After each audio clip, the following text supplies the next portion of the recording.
नई चीज के ऊपर फिर से बात करें। नई तो नहीं है, हमारे लिए रेगुलर जो हमारे सामने आती रहती है, उसके लिए हम जरूर बातचीत करेंगे। और जहां तक स्लाइड एक बार मैं शेयर कर देता हूँ।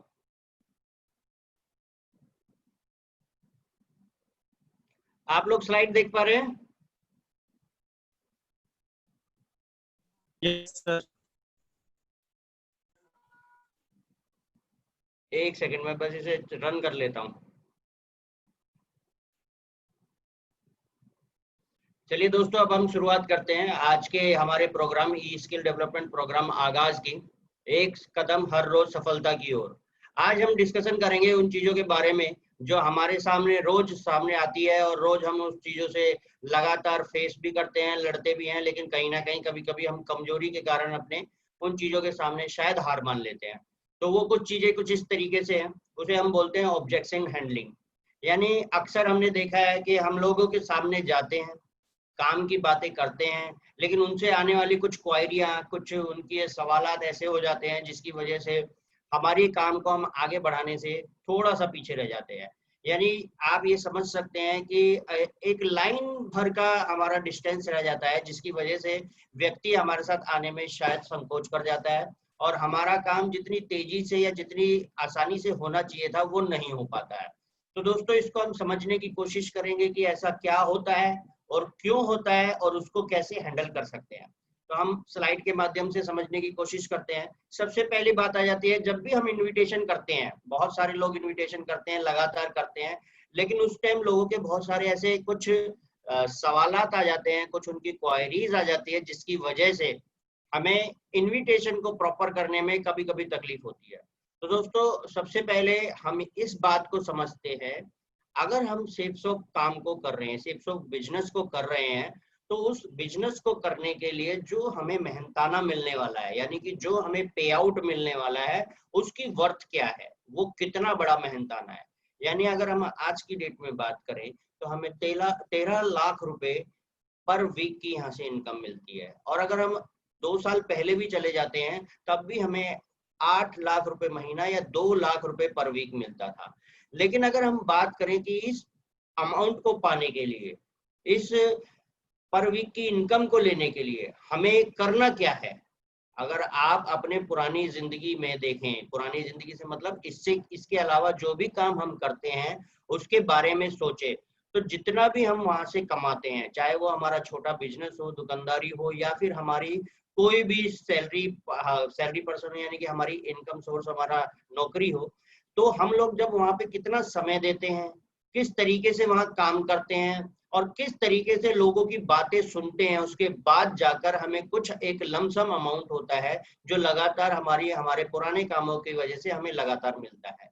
लेकिन जब भी हम इस बिजनेस की बात करते हैं, सेल्स ऑफ बिजनेस की बात करते हैं, तो दोस्तों हमारे साथ सबसे बड़ी समस्या यही आ जाती है कि हम लोग इससे पाना तो बहुत सारा रुपया चाहते हैं, यानी कि जो यहाँ पे पर वीक की इनकम है वो हम यहाँ से पाना चाहते हैं, लेकिन उसके लिए जो छोटे छोटी हमारे सामने बैरिकेड्स आते हैं उनसे हम घबरा जाते हैं, या फिर उन बैरिकेड्स को लेके हम लोगों के सामने, यानी कि अपनी अपलाइंस के सामने या अपने साथियों के सामने बार बार वही बातें करते रहते हैं कि ये कारण है, इस वजह से ये व्यक्ति नहीं आ रहा है, देखो इतनी प्रॉब्लम होती है, ये हो जाता है और वो हो जाता है, इस वजह से काम आगे नहीं बढ़ता है।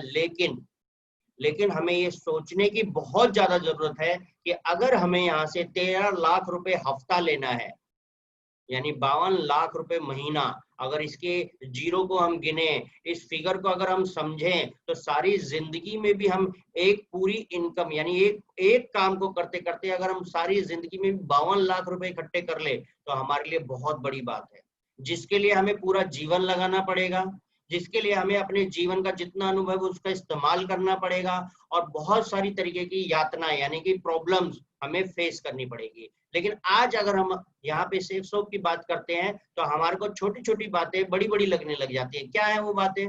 जब काफी दिनों के बाद प्रॉब्लम क्या आती है, जैसे हम किसी भी व्यक्ति को कॉल करते हैं तो कई बार क्या होता है, जैसे ही हमारे हाथ में बिजनेस की बात आ गई, जैसे ही हमने सोच लिया कि अब हम बिजनेस करना चाहते हैं, तो हम बहुत दिनों के बाद भी ऐसे ऐसे लोगों को कॉल कर लेते हैं जिन्हें हमने साल 2 साल से कॉल ही नहीं किया या कई सालों से कॉल नहीं किया। तो यकीनन दोस्तों आपके पास भी अगर ऐसे ही किसी व्यक्ति का कॉल आएगा तो वो क्या सोचेगा? वो यही सोचेगा ना कि जरूर कोई काम होगा, ऐसे तो कॉल करने वाला व्यक्ति है नहीं। तो हमें इन चीजों का ध्यान रखना है कि हमें जब भी किसी व्यक्ति से अभी नई नई शुरुआत करी है, कुछ सालों के बाद हमने उससे बातचीत की, तो तुरंत उससे बिजनेस की कभी भी बात नहीं करनी है।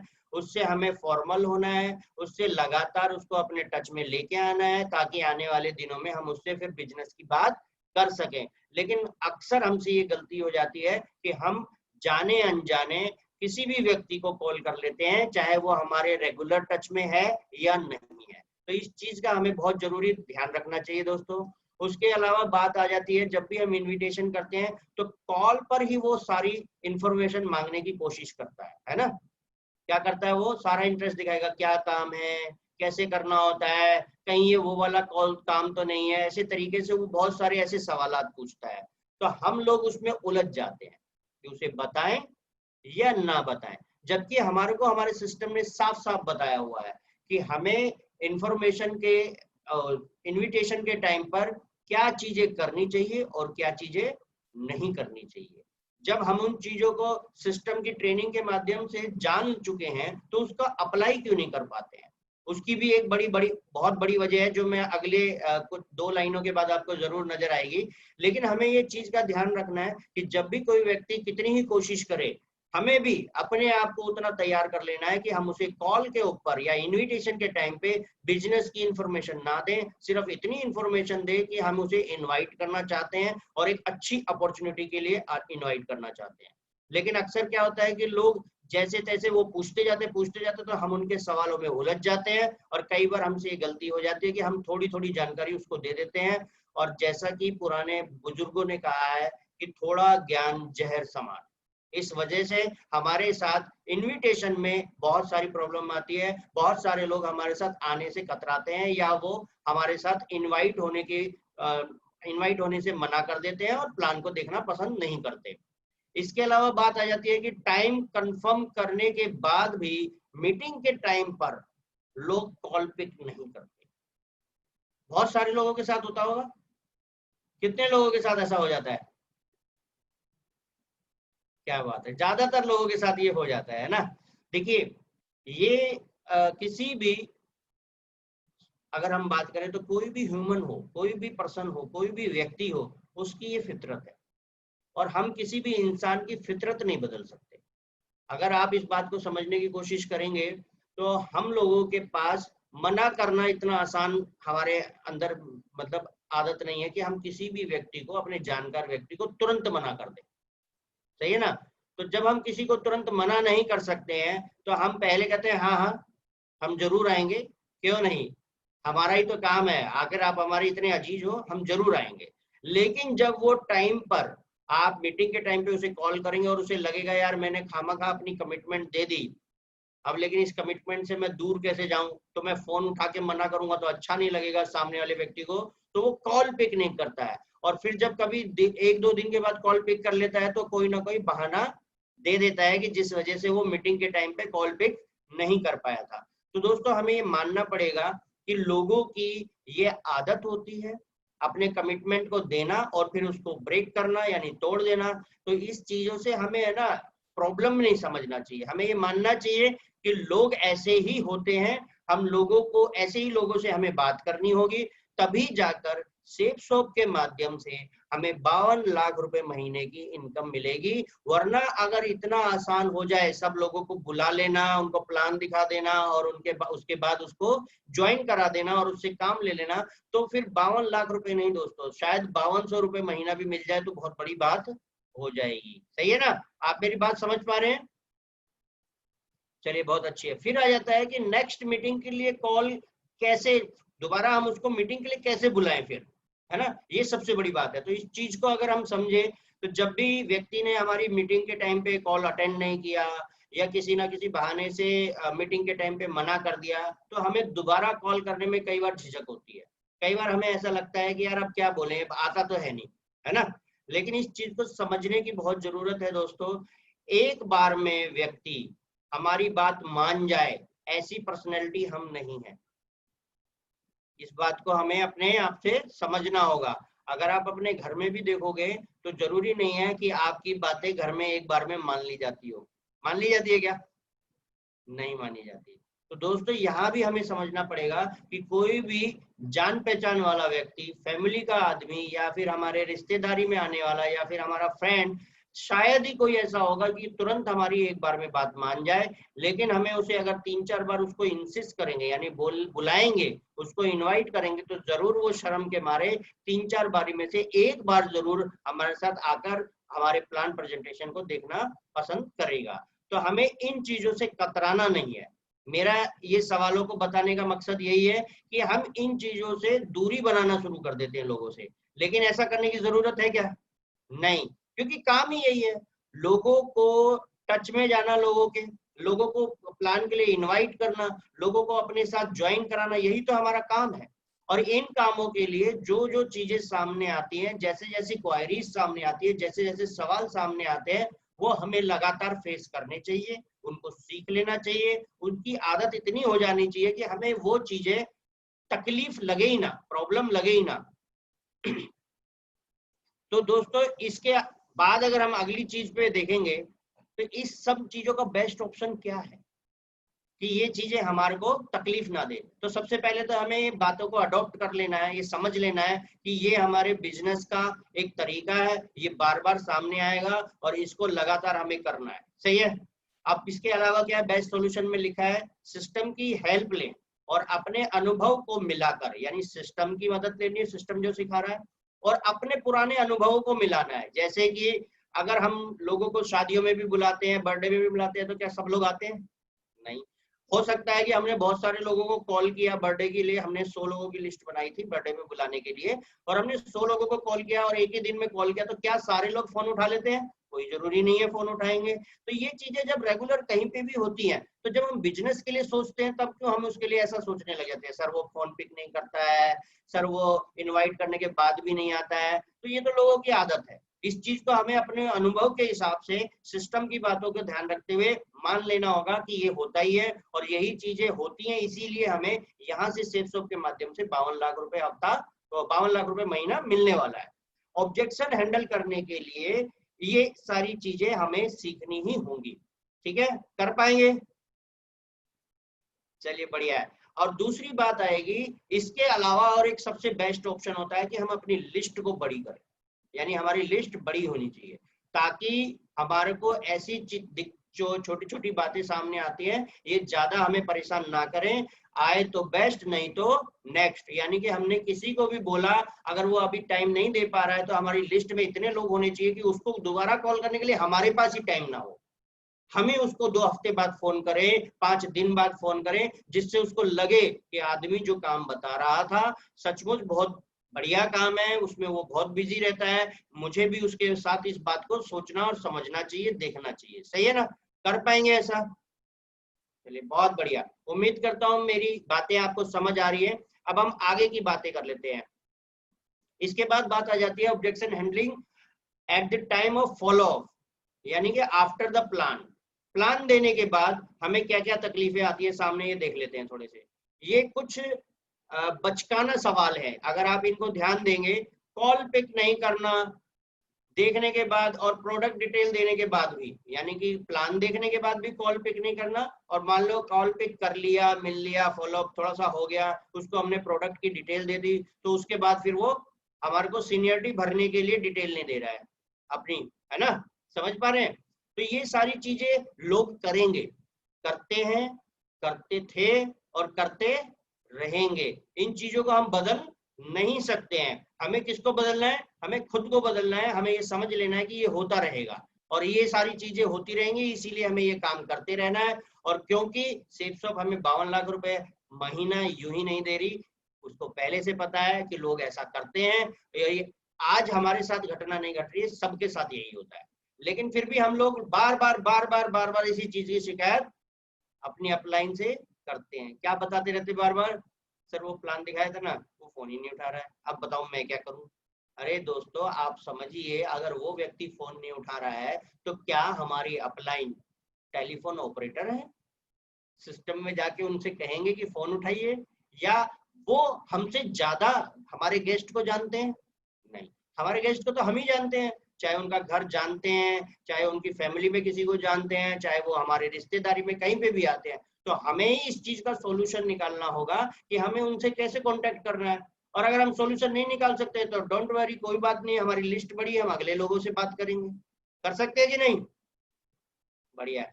अब बात आ जाती है ना तो पूरी तरह यस करना और ना पूरी तरह से ना करना। ऐसा भी बहुत सारे लोग करते हैं, करते हैं कि नहीं करते हैं? अब आप ये बताइए, हम में से ऐसे कितने लोग हैं जो बच्चों की डिमांड पे तुरंत यस कर देते हैं और तुरंत ला देते हैं, अगर वो डिमांड बड़ी है थोड़ी सी तो यस पूरी तरह से और नो पूरी तरह से। क्या हम भी अपने बच्चों को बोलते हैं नहीं लाऊंगा या अभी ला दूंगा? अच्छा देखता हूं। क्या जवाब आता है? अच्छा देखता हूं, पता करता हूं दुकान पे कितने का आएगा, फिर बताता हूं। अभी ना हाँ करी हमने, ना ना करी। लेकिन हम गेस्ट से उम्मीद करते हैं कि वो 2 मुलाकात में या तो हाँ कर दे या ना कर दे। वैसे उम्मीद ये तो कोई नहीं करता होगा कि ना कर दे, यही उम्मीद करते हैं कि 2 ही मुलाकात में वो हाँ कर दे। लेकिन दोस्तों कितनी संभावनाएं हैं? अब आप ही बताओ, आप कर पाएंगे क्या ऐसा? शायद नहीं कर पाओ, है ना। बहुत सारे लोग होंगे जो नहीं कर पाएंगे, कुछ चुनिंदा लोग होते हैं फिर भी जो तुरंत हाँ या ना कर देते हैं, लेकिन बहुत सारे ऐसे लोग होते हैं जो हाँ और ना तुरंत नहीं करते हैं। तो हमें ये मानना पड़ेगा, ये समझना पड़ेगा कि ये लोगों की फितरत होती है, लोग ऐसा ही करते हैं और ऐसे ही लोगों से मिलेंगे तभी हमारा बिजनेस बढ़ेगा। इन चीजों से डरना नहीं है, घबराना नहीं है, सही है। अब बात आ जाती है, हवाबाजी भी बहुत सारे लोग करते हैं। हवाबाजी करने में ऐसे बहुत सी कंपनियां आई हैं, सिस्टम देखे हैं, बहुत होता है, पता नहीं कुछ होता तो है नहीं। बहुत बार देखा, मैं तो 5 सालों से लगातार ऐसी कंपनियां देखता आ रहा हूँ। मैं तो सन 90 से ऐसी कंपनियां देखता आ रहा हूँ। कुछ नहीं होता, बेकार की बातें हैं, 2-4 लोग बस अमीर होते हैं, बाकी नहीं हो पाते। लेकिन अपने आप को हमें समझाना है कि ये वो लोग हैं जो ना तो कुछ करना चाहते हैं, ना किसी को कुछ करने देना चाहते हैं। लेकिन अगर हम ऐसे ही लोगों के पीछे भागते रहेंगे तो क्या होगा? तो हमारा मनोबल टूटेगा नहीं। हमें ऐसे लोगों के पीछे बिल्कुल दौड़ने की जरूरत नहीं है, ऐसे लोगों से बचने की जरूरत है। और ये समझ लेना है कि कभी कभी ऐसे लोग हमारे बीच में आते रहेंगे, हमें टकराते रहेंगे, क्योंकि लिस्ट किसी के माथे पे थोड़ी लिखा है कि वो व्यक्ति कैसा है। वो तो जब उससे बातचीत करेंगे, समझेंगे, तभी तो पता चलेगा, सही है ना। अब बात आ गई है यहाँ पे कि इसमें भी बेस्ट सॉल्यूशन क्या है इन सब चीजों का। क्योंकि आदमी की फितरत होती है, जैसे कि मैंने बताया, ये नेचुरल है ना, नेचुरल है कि वो ऐसा ही होगा, ऐसा करेगा बार बार। वो एक बार में कोई भी चीज का डिसीजन नहीं लेता है, ठीक है, इसलिए ऐसी हरकत करता है। जब डिसीजन नहीं ले सकता तो आनाकानी करेगा ही, है कि नहीं।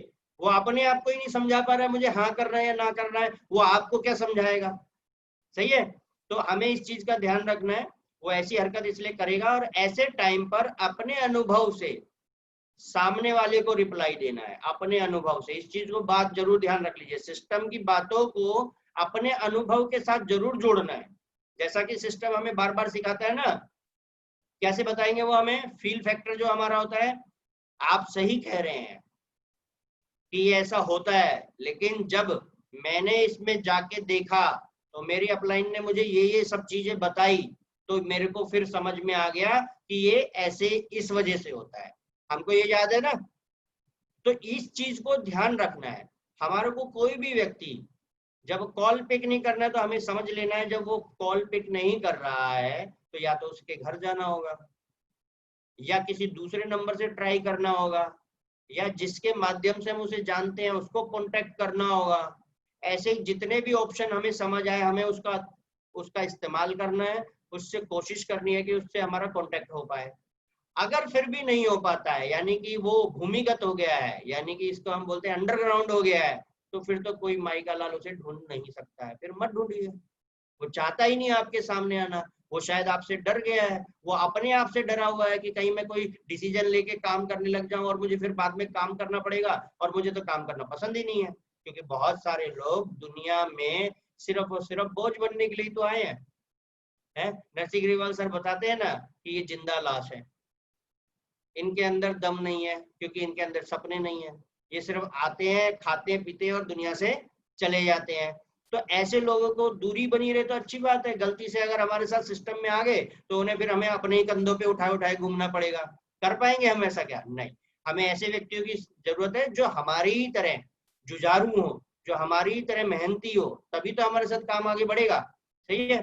अब इसके अलावा बात ये आ जाती है, अनुभव के हिसाब से उनको रिप्लाई देना है। हाँ और हाँ, रिप्लाई एक जैसा हो ऐसा जरूरी नहीं है, हर व्यक्ति के लिए जरूरी थोड़ी एक जैसा रिप्लाई दोगे। जैसा उसका नखरा वैसा उसका रिप्लाई, जैसा उसका एक्सक्यूज वैसा उसका रिप्लाई। कई लोग होंगे कि यार यार मुझे पैसे ऐसे की जरूरत नहीं है, तो उसको तुरंत बोल देना है, हाँ भैया तुम्हारा राशन वाशन तो तुम्हारी कंपनी वाले भर देते हैं, पिताजी ने बहुत सारा कुछ खिलाया हुआ है, लेकिन प्यार से, है ना, बहुत सारा तुम्हारे लिए इकट्ठा कर रखा, अब तुम्हें पैसे की क्या जरूरत है ना। लेकिन हो सकता है तुम्हारे बच्चों को जरूरत पड़े, वो इतने में सरवाइव नहीं कर पा रहे हो, तो तुमको जरूरत है कि नहीं उनके लिए इकट्ठा करने के लिए, जैसे तुम्हारे पिताजी ने तुम्हारे लिए इकट्ठा किया है। तो इस तरीके से, जैसे कि हमारे सरनाम से महागुरु जी, हमारे सरनाम सर जी ने बताया है, मैं चाहूंगा एक बार उनके लिए जोरदार तालियां हो जाए। वो हमेशा बताते हैं कि लोगों के नाव में पानी भरो, यानी कि उनकी दुखती रग को समझो, उनकी परेशानी को समझो, और उसी परेशानी से जोड़कर हमको सिस्टम की बात उन तक पहुंचाने की जरूरत है। ये हमारे अनुभव से आएगा, ठीक है ना। अगर मैं ऑटो चलाता हूँ तो हो सकता है मैं उस हिसाब के अनुभव को जोड़ के बोलूंगा, अगर मैं नौकरी करता हूँ तो मैं नौकरी के अनुभव को जोड़ के बोलूंगा, अगर मैं कुछ और काम करता हूँ तो उस तरीके से बोलूंगा। तो मुझे ये ध्यान देना पड़ेगा कि मेरे को इससे किस चीज से रिलेट करके इसके सामने रखना है, ठीक है। साथ ही साथ अगर कोई गेस्ट ऐसा बार बार करता है तो उससे फिर दूरी बनाओ। अगर कोई व्यक्ति बार बार ऐसा कर रहा है तो हमारे किसी काम का नहीं है, हमें उसके पीछे जाने की कोई जरूरत नहीं है, चाहे वो 6 महीने से हम उसका फॉलोअप कर रहे हैं, चाहे 6 दिन हमने किया हो। अगर हमें ये बात समझ आ गई है कि वो बार बार हमारे समय का नुकसान करता है, अपने साथ साथ वो हमारे टाइम को किल कर देता है, खराब कर देता है, तो हमें उसके पीछे जाने की जरूरत नहीं है। क्योंकि जब भी हम लिस्ट बनाते हैं तो हमें बड़ी तैयारी के साथ ये सारी चीजें सिखाई जाती है सिस्टम में, कि लिस्ट में हमेशा मेहनती लोगों का नाम होना बहुत जरूरी है। हर किसी को अगर हम प्लान दिखाते हैं तो हमारे साथ ये छोटी छोटी दिक्कतें आती हैं, तो हमें समझना होगा 2-3 मुलाकात के बाद कि ये व्यक्ति काम के लिए तैयार है, होगा कि या नहीं होगा, ठीक है। अब हम बात आ जाती है इसमें ऑब्जेक्शन हैंडलिंग में कि सॉल्यूशन 2, इसका सबसे बड़ा और अच्छा सॉल्यूशन क्या है, लिस्ट बड़ी होनी चाहिए, सख्त जरूरी है, बड़ी होना सख्त जरूरी है। अगर हमें इन चीजों से दूर रहना है, इन चीजों का अपने ऊपर नेगेटिविटी लेने की हमें मतलब ऐसी जरूरत ना पड़े, उसके लिए हमारी लिस्ट का बड़ा होना बहुत जरूरी है, बहुत ही बहुत जरूरी है। आप इस बात को समझ पा रहे हैं? चलिए बहुत बढ़िया, अब हम आगे चलते हैं। अब आ जाते हैं सही सवाल जो एक व्यक्ति को ज्वाइन करने से पहले करने ही चाहिए। वो क्या क्या सवाल है? वो पूछेगा कंपनी को कितना टाइम हुआ, कितने सालों से काम कर रही है, मतलब, ठीक है। डायरेक्टर्स कौन कौन है, प्रोडक्ट कौन कौन से हैं, कैसे कैसे प्रोडक्ट है जो हम इस्तेमाल कर सकते हैं, इतने महंगे क्यों हैं, कई बार ये सवाल आ जाता है, तो हमें बड़े ही सरलता से हमारे को इसका जवाब देना है। कंपनी इतनी इनकम कैसे दे पा रही है, सही है। उसके बाद ऐसे ही कुछ मिलते जुलते सवाल जो कि उसे करने ही चाहिए, ठीक है ना, और वो करता है। तो हमें इन चीजों से घबराना नहीं है, इसके लिए तो पूरी किताब लिखी हुई है। क्या लिखा हुआ किताब कौन सी है? आप बेस्ट सॉल्यूशन देखेंगे तो प्रगति पथ है, आजादी जीने की है, जो अच्छे से पढ़ना है और उसको पूरा यूज करना है। यानी उसमें जितनी बातें हमें बताई गई है, हमारे मेंटर्स ने लिखी है, हमारे रास्ते को आसान करने के लिए तो लिखी है, उस चीजों को हमें रट लेना है। और जब भी ऐसे सवाल आए तो तरीके से उनका जवाब देना है। कंपनी को कितना टाइम हुआ सबको पता है, इसकी नॉलेज होनी चाहिए। डायरेक्टर्स कितने हैं, 5 डायरेक्टर्स के नाम पता होने चाहिए। प्रोडक्ट कौन कौन से हैं, प्रोडक्ट की लिस्ट हमेशा हमारे साथ होनी चाहिए। और कुछ प्रोडक्ट हमारे को जबानी याद भी होने चाहिए, ठीक है। और इतने महंगे क्यों हैं, महंगे और सस्ते का जो हम फर्क जिस तरीके से सिस्टम के माध्यम से बताते हैं वो हमें बताना चाहिए कि ये ब्रांडेड प्रोडक्ट है और क्यों इसीलिए महंगे हमें लगते हैं। कंपनी इतनी इनकम कैसे दे पाती है, तो जो हमारी स्लाइड्स के माध्यम से बताया जाता है कि मैन्युफैक्चरिंग में 30% ही पैसा लगता है, लेकिन उसको प्रमोट करने में 70% और पैसा लग जाता है, जिसकी वजह से प्रोडक्ट जो है इतना महंगा हो जाता है। लेकिन कंपनी हमारे को ये 70% पैसा जो है रिटर्न करती है, इसीलिए इतना पैसा दे पाती है। ये सारी चीजें हमें याद होनी चाहिए। क्या हम ये सब चीजें याद रखते हैं? कितने ऐसे लोग हैं ये याद रखते हैं? बढ़िया है, बहुत बढ़िया। जितने भी लोग याद रखते हैं उनके लिए बहुत ही आसान हो जाएगा इस काम को करना। और इन सब चीजों के बेस्ट सॉल्यूशन के साथ हम यहाँ पे बैठे हुए हैं कि हमारे पास इन सब चीजों का बेस्ट सॉल्यूशन क्या है, फिर भी अगर कोई कमी रह जाती है तो लगातार जितने भी आप गेस्टों से मिलते हो, चाहे इनवाइट करने के बाद आती हो सिचुएशन या फिर हमारे को फॉलोअप में कोई सिचुएशन आती हो, तो हमें अपलाइन से डेली पर पर्सन के हिसाब से डिस्कस करना चाहिए। पर पर्सन यानी मैंने 5 लोगों को कॉल करी थी, जिसमें दिनेश है, रमेश है, राजेश है, सुरेश है और दीपक है। तो मेरे को एक एक व्यक्ति के बारे में बताना है कि मैंने दिनेश से जब बात करी सर तो उसने ये बोला, जब मैंने सुरेश से बात करी तो उसने ये बोला, जब मैंने दीपक से बात करी तो उसने ये बोला। तो हमें इस तरीके से अपने अपलाइन को अपडेट देना चाहिए, जिससे हमें फायदा ये होगा कि अपलाइन क्या है, पॉइंट वाइज हमको सॉल्यूशन देगा। नहीं तो अक्सर अभी हम क्या करते हैं, कैसे अपने अपलाइन को बताते हैं, सर कुछ लोग फोन नहीं उठा रहे हैं और कुछ लोग हमारे को रिप्लाई नहीं कर रहे हैं। अब ये कौन से कुछ लोग हैं और किसको क्या जवाब देना है, अब अपलाइन क्या बताएगा? तो अपलाइन के पास एक ही जवाब रह जाता है, ठीक है सर, जब उनसे बात हो जाए तो मुझे बता देना वो क्या पता करना चाहते हैं। तो मैं तो यहाँ सॉल्यूशन लेके बैठा हूँ, आपने क्वेश्चन ही नहीं किया तो मैं सोल्व किसको करूँ? समझ रहे आप मेरी बात? तो हमको ये चीज समझनी होगी कि अगर हमें सिस्टम के माध्यम से सेफ शॉप से 52 लाख रुपए महीना कमाना है, तो ये सारी चीजें मेरे काम में आती है और मुझे काम करने से बिल्कुल भी हिचकना नहीं है। मुझे काम को सीखना है और लगातार करते जाना है, तभी मुझे इतनी बड़ी इनकम मिलेगी।